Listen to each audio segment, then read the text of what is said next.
उसका also landing gear ठीक से क्लोज नहीं हुआ. One of the wheels was stuck to small building. As we are getting to know, one of the wheels that has got stuck. तो इसका मतलब ये है there was some kind of an imbalance, there is a weight and balance problem. ये proper checks करे जाते हैं. Hmm. मैं पूछना चाहती हूँ कि did Air India carry out all the regulatory A to Z maintenance checks that were to be पर done? वंदना जी, ये सामान्य है ना, आमतौर पर जब टेक ऑफ होता है उससे पहले सारी चीजें, सारे पैरामीटर्स चेक होते हैं, कोई भी चीज होती है तो मतलब हम, मैं एक यात्री के तौर पर आपसे पूछ रही हूँ क्योंकि हम यही देखते हैं कि उसके बाद डिले किया जाता है। लेकिन अभी आप ये भी बात सही कह रही हैं कि अभी जांच के बाद ही पता चलेगा, लेकिन शुरुआती जो तस्वीर दिख रही है उसको देखकर आपका ये आकलन जो इस समय सामने है, मतलब अगर एक मैं जी। मैं आपको यही कहना चाह रही हूँ कि ये बहुत प्रिलिमिनरी स्टेज पे है.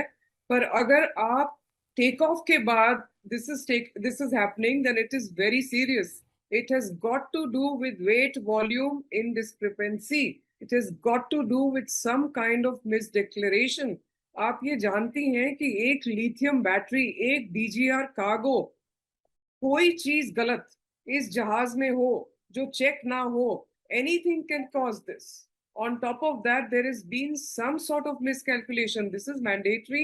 I agree with you. All airlines are supposed to carry out mandatory checks.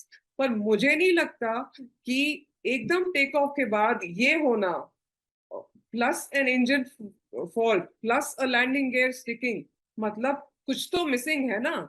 मैं एयर इंडिया पे फिंगर्स पॉइंट नहीं कर रही हूँ, पर मैं क्वेश्चन कर रही हूँ बिकॉज यहाँ पे इतनी सारी जिंदगी, इतनी सारी लाइफ्स गई हैं. मैं ये पूछना चाह रही हूँ कि ये सब हुआ था कि नहीं हुआ था.